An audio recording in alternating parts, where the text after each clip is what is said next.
തൃശൂർ മുണ്ടത്തിക്കോട് വെടിക്കെട്ട് ദുരന്തത്തിന്റെ പശ്ചാത്തലത്തിൽ പെരുന്നാളിലെ വെടിക്കെട്ട് ഉപേക്ഷിച്ച് എറണാകുളത്തെ പ്രശസ്തമായ കടമറ്റം പള്ളി.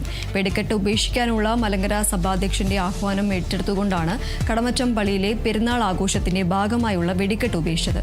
വെടിക്കെട്ടിന് പകരം സ്നേഹഭവനം നിർമ്മിച്ച് നൽകുമെന്നും വികാരി ഫാദർ റോബിൻ മാർക്കോസ് പറഞ്ഞു.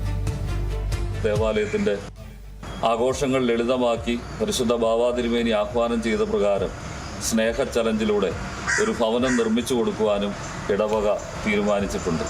മുണ്ടത്തിക്കോട് വെടിക്കെട്ട് അപകടത്തിൻ്റെ പശ്ചാത്തലത്തിൽ പരിശുദ്ധ കാതോലിക്ക ബാവാ തിരുമേനിയുടെ ആഹ്വാനപ്രകാരം ചരിത്രപ്രസിദ്ധമായ കടമറ്റം സെൻറ് ജോർജ് ഓർത്തഡോക്സ് ദേവാലയത്തിൻ്റെ പെരുന്നാളിനോടനുബന്ധിച്ചുള്ള വെടിക്കെട്ട് ഒഴിവാക്കുവാൻ ഇടവക മാനേജിംഗ് കമ്മിറ്റിയുടെയും പെരുന്നാൾ കമ്മിറ്റിയുടെയും സംയുക്ത യോഗം തീരുമാനിച്ചു.